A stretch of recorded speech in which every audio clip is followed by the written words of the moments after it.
শুভ সন্ধ্যা সবাইকে। আজকে যে ভিডিওটা আমি করতে যাচ্ছি, আগের দিন আমি বলেছিলাম যে অভিজ্ঞতা শেয়ার করব। এই অভিজ্ঞতাটা সম্পূর্ণ আমার নিজস্ব অভিজ্ঞতা। অনেকেরই অনেক জায়গায় অনেক রকম অভিজ্ঞতা আছে। তো আমি মূলত মেকানিক্যাল ফিল্ডে মেকানিক্যাল ইঞ্জিনিয়ারদের একদম শুরু থেকে জুনিয়র লেভেল থেকে নিয়ে এখনো পর্যন্ত যেসব অভিজ্ঞতা আমার হয়েছে আমি সেগুলো শেয়ার করব। তো চাকরি জীবনের শুরুতে তিনটে ধাপে যদি আমি ভাগ করি, এই কনস্ট্রাকশন স্ট্রাকচারাল মেকানিক্যাল ইঞ্জিনিয়ারদের ক্ষেত্রে তিনটে ধাপে যদি আমি ভাগ করি, প্রথম ধাপটা হচ্ছে একদম জুনিয়র লেভেল, রিক্রুট লেভেল। আমি অনেক সময় এই ইন্টারভিউ রিক্রুটমেন্টের সঙ্গে জড়িত ছিলাম। তো সাধারণত হয় কি, কলেজ থেকে পাস আউট হওয়ার পরে বিভিন্ন কলেজ থেকে বিভিন্ন কোম্পানিতে পাঠানো হয় ট্রেনিং পিরিয়ডটা। সেই ট্রেনিং পিরিয়ডে কি হয়, একটা সমুদ্রের মধ্যে পড়ার মতো অবস্থা। কি করব, কিভাবে আমি শিখবো, এরকম একটা সমস্যা তৈরি হয়। তো আমার ব্যক্তিগত মতামত, যারা একদম জুনিয়র লেভেলে ফ্রেশার যাকে বলে বা 1 বছর এক্সপিরিয়েন্স হয়েছে, যে কোনো ফিল্ডেই যাও না কেন, একটা কর্পোরেট পলিটিক্স শিকার হতে পারো। সেই পলিটিক্সের শিকার যাতে না হয় তার জন্য কি করতে হবে, কাজের মধ্যে ফোকাস রাখতে হবে। যে কাজ তোমার সিনিয়ররা তোমাদেরকে দেবে সেই কাজটা খুব মনোযোগ সহকারে ওবিডিয়েন্ট হয়ে সেই কাজটা করতে হবে।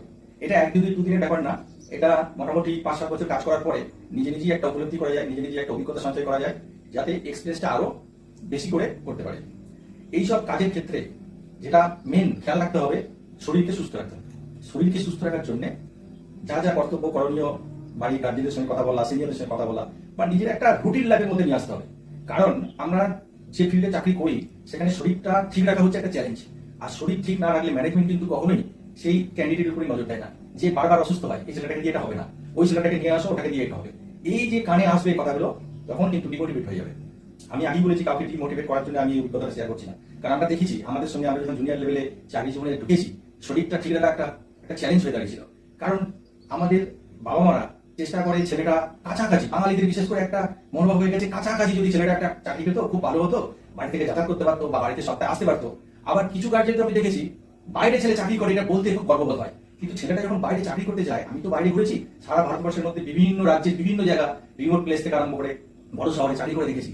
বাইরে বাঙালি ছেলেদের বাইরে গিয়ে চাকরি করাটা একটা খুব একটা মানে সয় না বলতে নানা রকম অসুখে, নানা রকম শরীর খারাপে সে ভোগে। সে এইটা বলছি যে এইটা একটা বিরাট চ্যালেঞ্জের ব্যাপার, শরীরটাকে ঠিক রাখা। এরপর যখন এক্সপিরিয়েন্স হবে, আর একটা জগতে প্রবেশ করবে, ধীরে ধীরে আরো দায়িত্ব বাড়বে, ফোন আসবে, তখন সেখান থেকে নিজের কিছু সময় বার করে শরীর চর্চা করা, আমি জানি যতটা বলা সহজ, করাটা খুবই কঠিন। কিন্তু আমি এগুলো অভিজ্ঞতা সঞ্চয় করেছি। এই ধরনের ফিল্ডে কাজ করতে গিয়ে আরো অনেক ধরনের সমস্যার সম্মুখীন হতে হবে। কিন্তু সেই সমস্যার সম্মুখীন হওয়ার জন্য ভেঙে পড়লে কিন্তু চলবে না। মাথা ঠান্ডা রেখে কাজ করতে হবে এবং এইভাবেই অভিজ্ঞতা বাড়বে। অভিজ্ঞতা ধাপের অভিজ্ঞতা ধাপের পরে কি সমস্যা আসতে পারে, আমার যেগুলো নিজস্ব মতামত সেগুলো আমি বলবো। এটা অনেকেরই পছন্দ হতেও পারে, নাও হতে পারে,